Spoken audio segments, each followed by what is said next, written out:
Hello শিক্ষার্থী বন্ধুরা, কেমন আছো তোমরা? আমি দীপ্ত কুমার পাল। এই পর্বে আমি তোমাদের পঞ্চম শ্রেণীর আমার বাংলা বইয়ের সুন্দরবনের প্রাণী এই গল্পের প্রশ্নগুলো আলোচনা করব। দেখো বন্ধুরা, তোমাদের বইয়ের পৃষ্ঠা 14 নম্বরে 4 নম্বরে আছে নিচের প্রশ্নগুলোর উত্তর বলি ও লিখি। এখানে ক থেকে উম পর্যন্ত 5টি প্রশ্ন আছে, এগুলোর উত্তর এখন আমরা দেব। দেখো, কতে আছে ক্যাঙ্গারু ও সিংহ বললেই কোন কোন দেশের কথা মনে হয়? উত্তর, বিশ্বের কোনো কোনো প্রাণীর সঙ্গে জড়িয়ে থাকে বিশেষ কোনো দেশের নাম। বাংলাদেশের নামের সঙ্গে জড়িয়ে আছে রয়্যাল বেঙ্গল টাইগার বা বাঘের নাম। ঠিক তেমনি ক্যাঙ্গারু বললেই মনে হয় অস্ট্রেলিয়ার কথা, আর সিংহ বললেই মনে পড়ে যায় আফ্রিকার কথা। খ, বিভিন্ন ধরনের বাঘ সম্পর্কে তুমি যা জানো লেখো। উত্তর, বাঘ বলতেই সবার চোখের সামনে ভেসে ওঠে রয়্যাল বেঙ্গল টাইগার। থাকে বাংলাদেশের সুন্দরবনে।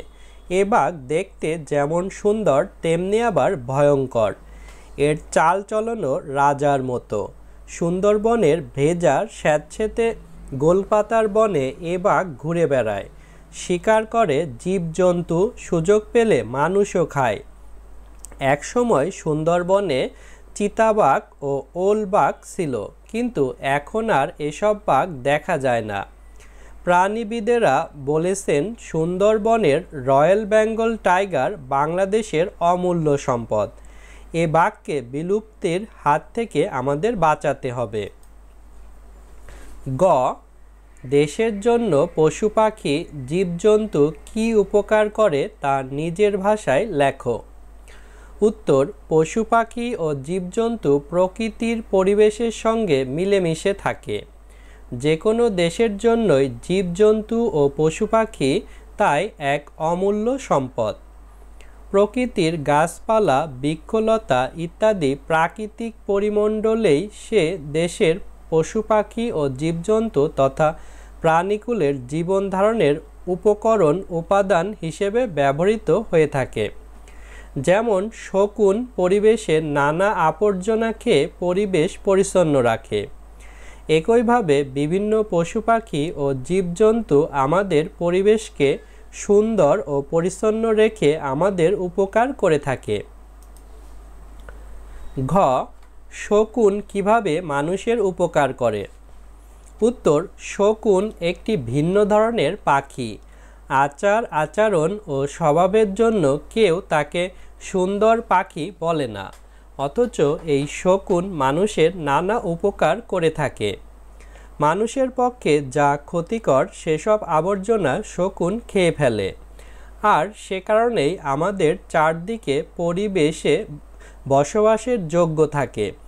এর ফলে অস্বাস্থ্যকর জিনিস দ্বারা পরিবেশ দূষিত হচ্ছে না। শকুন প্রকৃতই এবং সত্যিকার অর্থেই মানুষের উপকার ছাড়া অপকার করে না।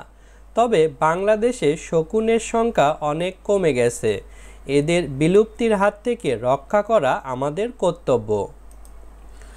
উম, পশু পাখি ও জীবজন্তু না থাকলে প্রকৃতির কী বিপর্যয় ঘটবে বলে তোমার মনে হয়? উত্তর, পশু পাখি ও জীবজন্তু যে কোনো দেশের জন্যই এক অমূল্য সম্পদ। প্রাকৃতিক পরিবেশে এরা মিলেমিশে থাকে। পশু পাখি ও জীবজন্তু না থাকলে প্রকৃতির নানা বিপর্যয় ঘটবে। বন্যা, খরা, ঝড় ইত্যাদির কবলে পড়ে মানুষজন সহ সব প্রাণীকুল ও বৃক্ষলতা বিলুপ্ত হয়ে পড়বে। তাই এদের ধ্বংস করতে নেই, এদের যত্ন ও সংরক্ষণে আমাদের সচেতন হতে হবে। বন্ধুরা, আমাদের ভিডিও এ পর্যন্তই। এই ভিডিওর মাধ্যমে আমরা এই গল্পের প্রশ্নগুলোর উত্তর দিতে পেরেছি। ধন্যবাদ সবাইকে।